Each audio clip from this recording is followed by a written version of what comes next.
ভাবে এরা সারা রাত বাজান আপনার ফেসবুকের মধ্যে বাজান লিপ্ত আছে। মোবাইলের মেলা এখন আর চিঠি লেখা লাগে না, ছেলে সারা রাত জাগিয়া ফোনে কথা বলিয়া লেখা পড়াই আমি আর ভালো লাগে না। হায় হায় লেখা পড়া ছেলে ভালো লাগে না। মোবাইল ফোন আসিল কি দোলা লাগিল, ফজরের ঘুম তুমি আর ভাঙল না। ছেলের মতো ছেলে আর মিয়ার মতো মিয়া তাজফোন দিয়ে বাদন রাস্তা দিয়ে বাদন হাইতে যায় আর দেখায় দেখো আমার কাছে মাল আছে। রঘুনাথপুর গ্রামের মধ্যে যদি 50টা যুবক যুবতী থাকে, তার কাছে যদি স্ক্রিন টাচ মোবাইল থাকে, আপনি রাত 12টার পরে ফেসবুকের মধ্যে ঢোকেন, মেসেঞ্জারের মধ্যে ঢুকে দেখেন, যদি 50টা যুবক যুবতী থাকে তার 45টা রাত 12টার পরে লাইনে আছে। মানে ও কি করতেছে? তাহার কত লস করতেছে।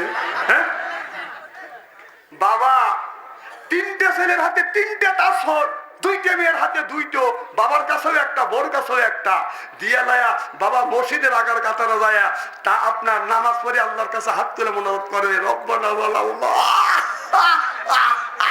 আল্লাহ বেহেশতে দাও, আল্লাহ কাছে বলে তুই আয়। তো 3 ছেলের হাতে 3টে তাসফোন দিয়া তুই তাসফোন নিয়ে ল্যাংটা মহিলাদের ছবি থেকে ফ্ল্যাক ফ্ল্যাক করে ভেবা দিতিস। কত করো কথা বলো, পাঠাম যদি আল্লাহ না ফাটাচ্ছে মরিয়ালে কথা বল না কে? ছেলের হাতে কোনদিন বাবা কোরআন শরীফ তুলে দেয় নাই কে? বাবা ঠিক মতো পাতার মতো মোবাইল তুলে দিছ আর তোকে আল্লাহ বেহেশতে দিবে তুই মরিয়ালে।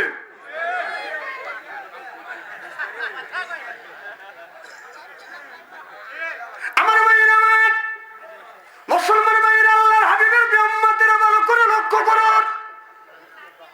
আল্লাহ বললেন ও কল মানে বলো ইন্না সালাতি আমার নামাজ, ও নুসুকি আমার কুরবানি, ও মাহিয়ায়া আমার মরে যাও, আমার বেঁচে থাকা আপনার সব হবে কার জন্য?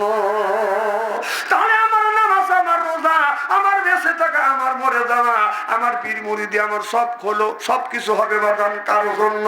আল্লাহ বলে আমি ইবদুনি হাযা সিরাতিন মুস্তাকিম। আল্লাহ বলে আমি ইবাদুনি, ও দুনিয়ার মানুষেরা তোমরা ইবাদত করো আর সিজদা দিয়ে দিয়ে এই জমিনটা তোমরা ভরে ফেলো। আর জমিনটা যদি তোমরা ভরে ফেলো তোমরা কি করো? আল্লাহ আরেক জায়গা বলতেছে ফাদকুলি ফি ইবাদি, ও দুনিয়ার মানুষেরা তোমরা যদি ইবাদত আর বন্দেগী যদি করতে পারো, আল্লাহ বলে ওয়াদখুলি জান্নাতি। আল্লাহ বললেন ইবাদত করবে তুমি আর জান্নাত দিব আমি। আমরা যদি কোরআন শরীফ ধরি, বসে বসে যদি পড়ি, তারপরে যদি মরি, আল্লাহ কয় বেহেশতে দিব আমি, পাও টিপে দিবে হুরিয়ান নুরি। সুবহানাল্লাহ।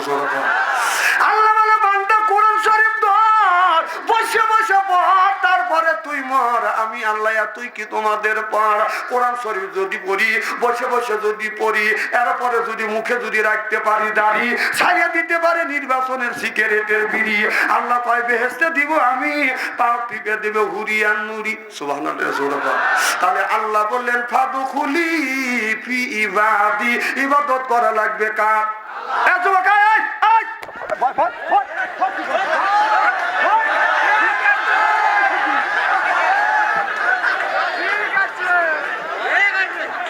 তুমি ভাইসামি ভাইসা তা নিয়ে উঠে সবার পাইলাম না, তুই এখন উঠে যাস। হ্যাঁ ও যে কষে যে 11:30 যখন বাজবে হবে মিস কল দিবে, আমি চলে যাবো। ও প্রেমিক তুমি একাই না, আরো প্রেমিক আছে এখানে। আমার মাহফিলে আসা যায় যাওয়া যায় না। না না ওর কি দরকার, বসছে যুবক মানুষ চলে যাচ্ছে। ও প্রেমিক খালি তুমি প্রেমিক প্রেম করছে, আর কেউ প্রেম করে না। যখন ঠিক কিনা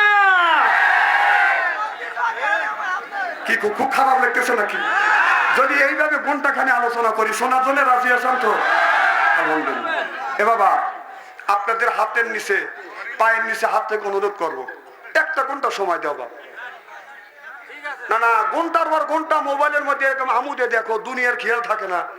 তখন তোমার দেখতে ভালো লাগে। সেই রাত 9টা থেকে 3:30 পর্যন্ত ফেসবুকের মধ্যে ঢুকে থাকো, তোমার বিরক্ত লাগে না। আর মাহফিলে উঠে সময় পাইলাম না, এখনই তুমি উঠে যাচ্ছ, কথা কয় না। স্ত্রীটা করবে দেও নারে তাকবীর। আল কোরআনের আলো, আল হাদিসের আলো, নারে তাকবীর। তুমি তোমার ওয়াজের মাথায় ঘা দিছে, শুরুই করি নাই, কি লাগাছি। আমার ভাইয়ের আমার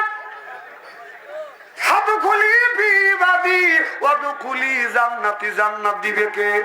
একটা মানুষ যখন জান্নাতে যাবে, কম করে হলেও একা একা বাদান জান্নাতে যাবে না। আল্লাহ যদি জান্নাতে দেয় জোড়ায় জোড়ায় দিবে। আর মানুষটা যখন জান্নাতে যাবে 70,000 হুর আসবে, আপনার হুর আসিয়া আদর করে করে মহব্বত করে আপনাকে জান্নাতে নিয়ে যাবে।